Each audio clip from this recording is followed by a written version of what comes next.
നമസ്കാരം. Raf talks ഫുട്ബോളിലേക്ക് ഏവർക്കും സ്വാഗതം. ഈ വർഷത്തെ യുവേഫ യൂറോ കപ്പിന് വേണ്ടിയുള്ള കാത്തിരിപ്പ് ഇപ്പോൾ തന്നെ ഫുട്ബോൾ ആരാധകർ ആരംഭിച്ചു കഴിഞ്ഞിട്ടുണ്ട്.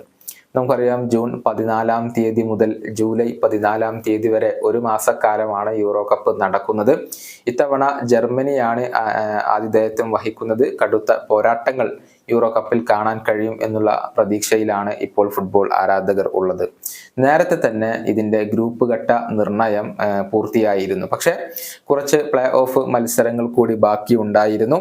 ആ പ്ലേ ഓഫ് മത്സരങ്ങൾ ഇപ്പോൾ പൂർത്തിയായിട്ടുണ്ട്. അതായത് വെയിൽസിനെ പരാജയപ്പെടുത്തിക്കൊണ്ട് പോളണ്ട് യൂറോ കപ്പിലേക്ക് യോഗ്യത കരസ്ഥമാക്കിയിട്ടുണ്ട്. അതുപോലെ തന്നെ ഐസ്ലാൻഡിനെ തോൽപ്പിച്ചുകൊണ്ട് ഉക്രൈനും ഗ്രീസിനെ തോൽപ്പിച്ചുകൊണ്ട് ജോർജിയയും ഇപ്പോൾ യോഗ്യത കരസ്ഥമാക്കിയിട്ടുണ്ട് എന്നുള്ളതാണ്. ഇങ്ങനെ ഗ്രൂപ്പ് ഇപ്പോൾ പൂർണ്ണമായും പൂർത്തിയായിട്ടുണ്ട്. ഇനി ആ ഒരു ഗ്രൂപ്പ് ഏതൊക്കെയാണ് എന്നുള്ളത് നമുക്കൊന്ന് പരിശോധിക്കാം. ഗ്രൂപ്പ് എയിൽ വരുന്നത് ജർമ്മനി, സ്കോട്ട്ലാൻഡ്, ഹംഗറി, സ്വിറ്റ്സർലൻഡ് എന്നിവരാണ്. ഗ്രൂപ്പ് ബിയിൽ Spain, Croatia, Italy, Albania. Group സിയിൽ Slovenia, Denmark, Serbia, England. Group D Poland, Netherlands, Austria, France. Group E Belgium, Slovakia, Romania, Ukraine. Group എഫിലാണ് ക്രിസ്ത്യാനോ റൊണാൾഡോയുടെ പോർച്ചുഗൽ വരുന്നത്. അവർക്കിപ്പോൾ പുതിയ എതിരാളികളായിക്കൊണ്ട് വന്നിരിക്കുന്നത് ജോർജിയയാണ്.